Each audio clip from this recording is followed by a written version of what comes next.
आता बातमी दोन शिवसेनांची आणि दोन मेळाव्यांसंदर्भातली। उद्धव ठाकरेंच्या शिवसेनेचा दसरा मेळावा मुंबईतल्या शिवाजी पार्कवरच होणार आहे।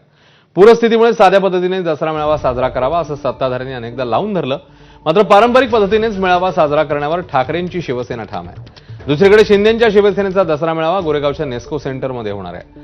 आझाद मैदानात चिखल असल्यानं गोरेगावच्या नेस्को सेंटरमध्ये हा मेळावा पार पडणार आहे।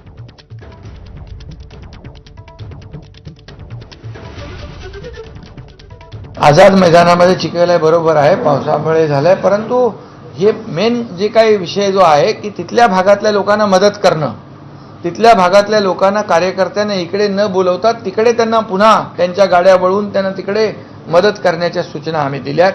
आणि दसरा मेळावा जो आहे, जी परंपरा आहे ती आम्ही नेस्कोमध्ये त्या ठिकाणी दसरा मेळावा करू। आणि हा दसरा मेळावा जो आहे शेतकऱ्यांसाठी आम्ही खऱ्या अर्थाने पूर्णपणे ही कार्यकर्त्यांची फौज आणि मदतीचा पूर्णपणे जे काही मदत जी आहे ती त्यांना देण्याचा निर्णय आम्ही घेतलेला आहे।